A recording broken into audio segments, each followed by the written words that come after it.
In this video, we're going to learn how to use the TI-84 to run hypothesis testing, and we're going to be using the p-value method. So what we are giving here in this example is the level of significance alpha, this test z-value, and we know the distribution is a two-tailed distribution. Okay, so let's go to the calculator. So to run the hypothesis testing, you need to go to stat, then you're gonna go all the way to the right, tests. As you are using a z-value here, you're gonna be a z-test, and then you have two options, either data or stats, and of course we are using the stats because we don't have the data, we have the z-value directly. So enter, and here they're gonna ask you about different information. So the mu0, and this happens to be the value in here 0. So 0 is in the middle of the distribution. We are using standard normal distribution, so this is the value that we're gonna be comparing the mu to it, and we have the sigma is gonna be 1 and the mean is 0. So that's mu0 actually, that's what they are calling it. All right, and then we're gonna put the sigma, which is 1. The x bar here is nothing else than the z-test. So x bar, it will be the z-test, and in this case is minus 1.18. So negative 1.18. And then they are asking about the n. In this case, whenever you have the z equals to minus 1.18, you did not have any sample size n, so you're gonna choose 1. All right, so we are up to the null hypothesis. So the null hypothesis, or h1. All right, so we are in step 1 right now, right? So here they told you in the example is a two-tailed. So always for two-tailed, h0 will be the mean equals to 0, and h1 will be the mean different than 0. And obviously you can see this one, h1 over there. So the mean mu is different than mu0. Remember, is 0, right? So this is mu0 over here, which is 0. So I'm gonna select that one, enter, and then scroll down, and then I'm gonna calculate right now,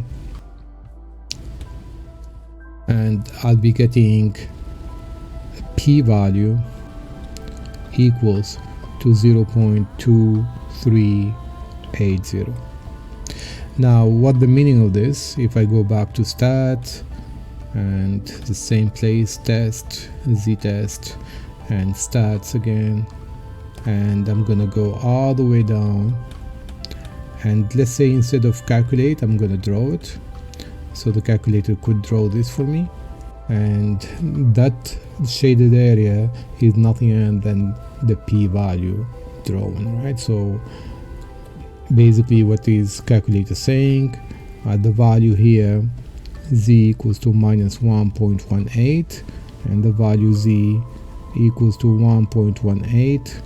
If you raise two tails, the total area here and here, both of them, whenever you add them up together, you're gonna give you the p-value, which is 0.2380.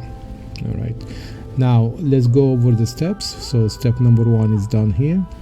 Step number 2 is obviously the alpha is gonna be 0.05 is given to us.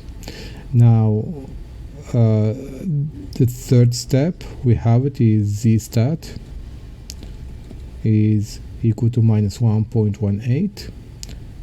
The fourth step is the p-value we calculated already, which is equal to 0.2380. Step number 5, we're gonna compare it. So the p-value versus the alpha. The alpha is 0.05, p-value is 0.2380, and obviously here the p-value is greater. So again, what the meaning of this, if I graph both of them, the alpha and the p-value, so this is going to be half of the alpha, the other half is going to be right here. So this is alpha over 2, and the red is going to be p-value over 2. So why we need the alpha? Because the alpha is going to be the separation between the accept and reject zone. So if I'm falling within here, these two areas here do not reject, and that is the case because the z value is in do you see it in between, or the p-value is bigger. So we can always take this scenario if the p-value is small. If the p-value is smaller than alpha, then you reject. If the p-value is greater than alpha, do not reject. So this case, do not reject. 80, of course. Okay, and that's all.